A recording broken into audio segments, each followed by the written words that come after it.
কুমিল্লা থেকে বোমা পিচ্চি হোসেন গ্রেপ্তার। গাংনীতে বাড়ি থেকে মিলল 2 ককটেল সাদৃশ্য বস্তু।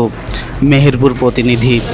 মেহেরপুরের গাংনীতে বিভিন্ন সময়ে পরিত্যক্ত অবস্থায় পাওয়া ককটেল সাদৃশ্য বস্তু উদ্ধারের ঘটনায় মোহাম্মদ হোসেন আলী ওরফে বোমা হোসেন নামে এক ব্যক্তিকে কুমিল্লার নাঙ্গলকোট থেকে গ্রেপ্তার করেছে পুলিশ।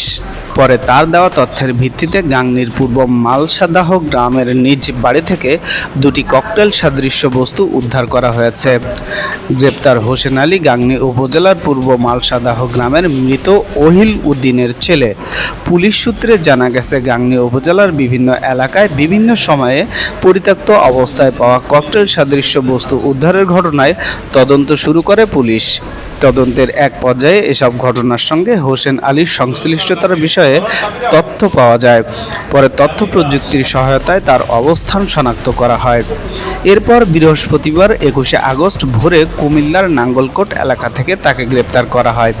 পরে জিজ্ঞাসাবাদে তার দেওয়া তথ্যের ভিত্তিতে শুক্রবার দিবাগত রাত 2টার দিকে গাংনীর পূর্ব মালদাহ গ্রামে তার নিজ বাড়িতে অভিযান চালায় পুলিশ। এ সময় তার দেওয়া স্থান থেকে 2টি ককটেল সাদৃশ্য বস্তু উদ্ধার করা হয়।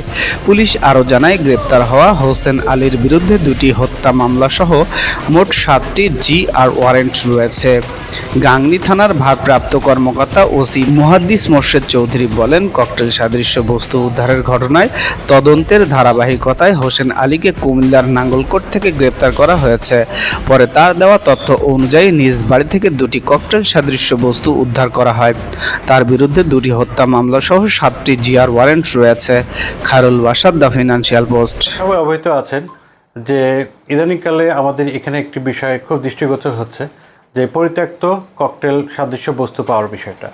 তো এই বিষয়ের ক্ষেত্রে আমরা যখন একটি সার্বিকভাবে তদন্ত শুরু করি, সেই ক্ষেত্রে আমাদের কাছে প্রযুক্তিগত সহায়তার মাধ্যমে একটি নাম চলে আসে, যেটি হচ্ছে হোসেন আলী ওরফে পিচ্চি হাসান ওরফে বোমা হাসান নামে পরিচিত। তো তথ্য প্রযুক্তির মাধ্যমে আমরা তাকে শনাক্ত করি এবং তার অবস্থান কুমিল্লা জেলার নাঙ্গলকোট এলাকায় শনাক্ত করি। সেখানে আমার একটি চৌকস টিম গিয়ে উক্ত থানার ফোর্সের সহায়তার মাধ্যমে তাকে আমরা হাতে নাতে গ্রেপ্তার করতে সক্ষম হই। এর মাঝে একটি বিষয় উল্লেখ করে রাখি, উক্ত আসামির নামে আমার থানায় 7টি জিআর ওয়ারেন্ট রয়েছে। তার মধ্যে 2টি মার্ডার, 2টি বিস্ফোরক আইন, 2টি অস্ত্র আইন এবং একটি বিশেষ ক্ষমতা আইনের মামলা। তো উক্ত আসামিকে গ্রেপ্তার করার পরে আমার চৌকস টিম যখন আমরা এখানে আসি, তখন আমরা সর্বাত্মকভাবে তার বিভিন্ন এলাকায় অভিযান পরিচালনা করি। সেটির একটি অংশ হিসেবে তার নিজ